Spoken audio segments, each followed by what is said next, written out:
Welcome back. In the last video, we got our server up and running, but right now, our app has no memory. And so in this video, we are fixing that. We are going to connect our app to MongoDB and create our first data model. And by the end of this video, your app will actually be able to store and retrieve data from a real database. All right. So first, what exactly is MongoDB? MongoDB is what we call a NoSQL database. What do we mean by that? So instead of storing data in rows and columns like Excel or traditional databases, it stores data as JSON-like documents. And this is perfect for us because we are already working with JavaScript objects. So everything feels natural. We are at home. Now, instead of installing MongoDB locally, we are going to use MongoDB Atlas. This is basically a cloud-hosted version of MongoDB.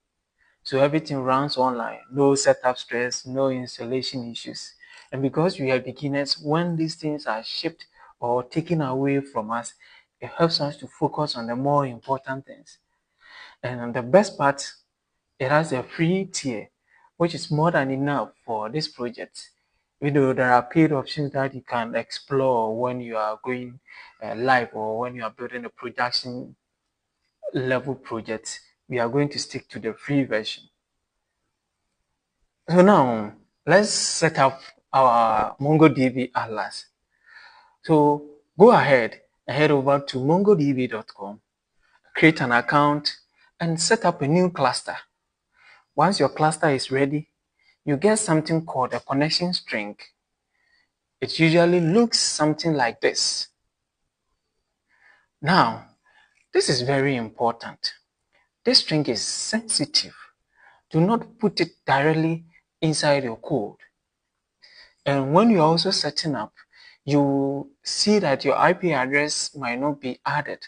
And so you can go to the network access, and because we are working on a demo project, you can actually add from anywhere, or your IP address will be automatically added so that you can communicate with MongoDB Atlas.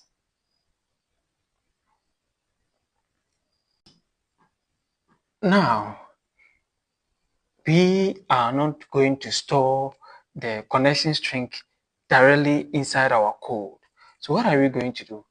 Instead, we are going to store it safely using what we call environment variables. So in the root of your folder, in the root of your project, create a file called .env and then add this mongo_URI equal to your connection string. And remember, there should be no space between the mongo URI equal to and the connection string. The next thing that you do is to install the required packages. We need to install the required packages. So in your VS Code terminal, type npm install mongoose and .env, and you can also add MongoDB. So again, these are the required packages you are going to install: mongoose, .env, and MongoDB. Now, let's actually connect to the database. So create a file called db.js, and that file should be in our config directory or config folder. Inside it, we will require Mongoose, then create an async function called connectDB. And inside that, we will connect using mongoose.connect, passing in our mongo_URI. And finally, we will log or display MongoDB connected, so we know everything is working. And if it's not working, we also get a log message telling us the error that we are facing. And then finally, we export the function encode it at the top of our main index.js file. Alright, now that our database is connected, let's define what we actually want to store. This is where models come in. A model is basically a blueprint for your data. So when we say a model, it's like we are trying to build a house, then we draw the plan for the house. That is what the model that we have, so that we can actually store our data in our app.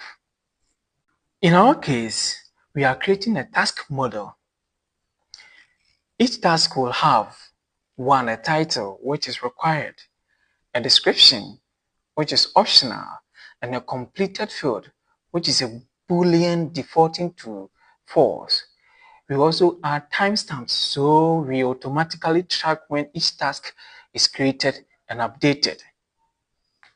So we create a new file, that is model/task.js, and this task.js, which has a capital T, will live inside the models directory or folder. And then on top, we import Mongoose. Then we define our schema with those fields, and then export it using mongoose.model.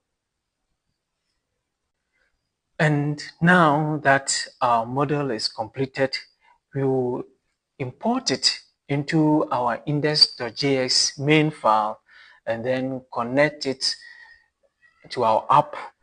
And also, now that everything is set up, what we can do is that we can run node then index.js, and when everything is working all right, we can open our browser and then go to localhost, then column 5000, and then you open it. You will see that we have task manager API is running. So this means that the database connection is working fine, and then the app is able to connect to our database. And friends, that is it. Your app now has a real database connection and a working task model. And so in our next episode, we are going to build the controller functions where we actually create, read, update, and delete tasks so that our app will start taking shape and we can actually input data and communicate with it from the front end or with any other front end, so that it can communicate with our backend and the database, and we have a real app running. And so I'll see you in the next one. Take care of yourself.